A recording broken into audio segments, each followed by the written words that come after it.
Hello, my spicy Scorpios, and welcome to your general energy reading. This is a general reading. It means it cannot and will not resonate with everyone. So if it doesn't resonate with you, check out your moon and rising. There might be more messages in your moon and rising signs as opposed to your sun sign. Also, I am an intuitive reader. I just follow where my intuition takes me, what the cards do. I don't necessarily go by the book and kind of what source says. But let's get into it for Scorpio. I myself am a Scorpio rising. So I'm going to take this as a reading for myself as well. All right, already seeing some good stuff coming out.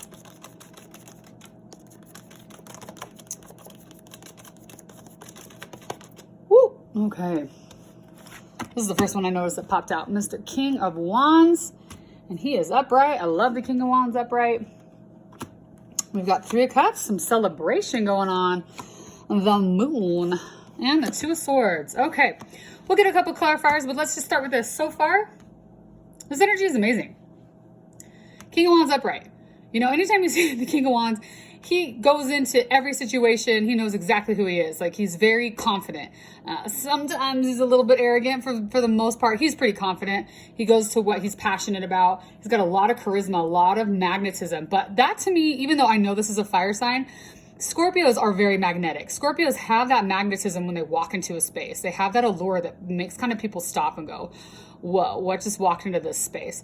So this King of Wands energy, again, I know he's fire, but he's got that magnetism. He's going to pull people in. So really lean into that. You know, stay in your power, stay seated in that. Don't worry about chasing anything, because kings and queens, they don't chase shit. It comes towards them. And understand that you have that magnetism. So let that magnetism work for you and attract things to you, okay? So that's going to go into the Ten of Pentacles. Amazing. Again, fantastic energy. It's the all, right? When we have the Ten of Pentacles, it's happy life, happy connections, happy job. You know, our finances are good, our jobs are good, our relationships are good. Everything in the earthly, physical realms are doing really well. Then it leads right into celebration. So we're going into the celebratory energy. If you felt stagnant and bummed out or whatever, because we've all been that way, I always say, like, just celebrate little things. If you can get into the energy of celebrating for little, like, things that seem insignificant, it'll put you into that energy of gratitude, which we know magnetizes things towards us, right? So just focus on celebrating, even if it's small things, maybe things that you think, that's stupid, why would I celebrate that? Why not? Why not? Why not just celebrate just for the hell of it, for the point of celebration? The moon coming out. You know, the moon is Cancer. We are in Cancer season, but it is a water sign, and you are also a water sign. So whenever we see the moon on the board, it's calling us into our intuition, calling us to look at our shadow. And the shadow is not negative. It's just our shadow, because the moon is both. It's our light, it's our dark, it's all of these pieces. It's our subconscious. So this is just a reminder with the energies that are coming in to just really look at your shadow. You know, if you have any triggers coming up, you know, lean into that intuition and heal through that, through the power of the moon, which is amazing. Or, you know, make offerings to the moon. We've had, let's see, we just had the new moon, full moon will be coming up. Make those things, do your manifestations, things like that. With the only thing on the board that seems problematic, so to speak, is just the Two of Swords. And that energy is the energy of the ostrich sticking its head in the sand. You know, it doesn't want to look at what's in front of itself. It doesn't want to look. It doesn't want to have to make a decision. It just wants to keep its head in the sand and not pay attention to what maybe a decision that's right in front of their face, okay? So with these two coming out at the bottom, this moon and this Two of Swords energy at the bottom, it's like, maybe what you're not looking at that is hiding in your shadow is that it's like, sometimes our shadow can be intimidating and we don't want to look at it. So we're going to stick our head in the sand. We don't want to make choices. We don't want to have to look at that. This is just calling you to go a little inward and look at what you're maybe turning a blind eye to, okay? And don't be scared. There's no reason to be scared, because the universe has your back, because look at all this. Look at all this amazing energy here that's just supporting looking at your shadow a little bit more. But let me get some clarification. Like, what is this Two of Swords? I want to know more about this Two of Swords. So if we get a clarifier for this Two of Swords of, like, what are we ignoring? What are we not looking at that would be beneficial to pay attention to right now in this season for Scorpio? Let's clarify that, and we'll see if we need any more clarifications. One more shuffle. This deck is so stiff. Okay. So Spirit, please just clarify this Two of Swords. All right out the gate. Interesting, Seven of Cups. That's daydream energy. That's delusional energy. You know, that's a lot of choices in front of us.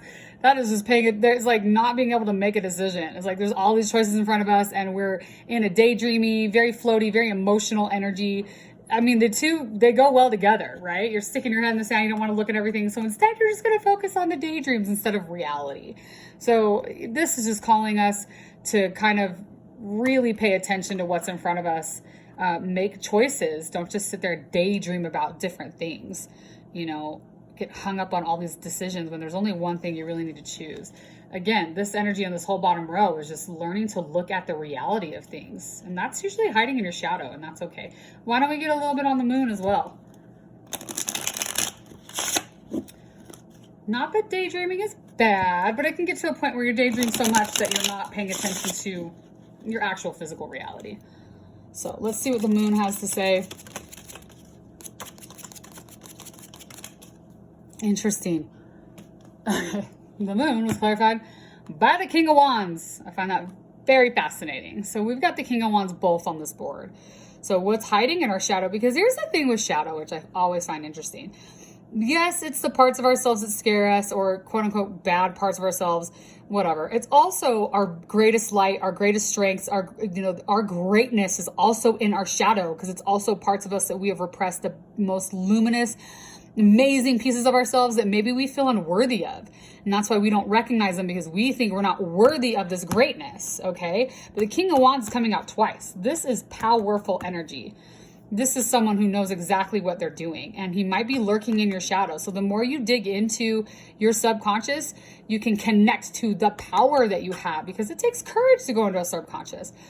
So that would be, you know, my advice for Scorpio is really get into that shadow. And you know what? You're ruled by Pluto. You guys are the symbol of death and rebirth. You are no strangers to going into the dark and looking at the shit. That's why I love Scorpios. We're just going to get one moonology. Kind of get some energy. What's going on? What's going to help you move through these energies? Bring love into the situation. New moon in Aquarius. Amazing.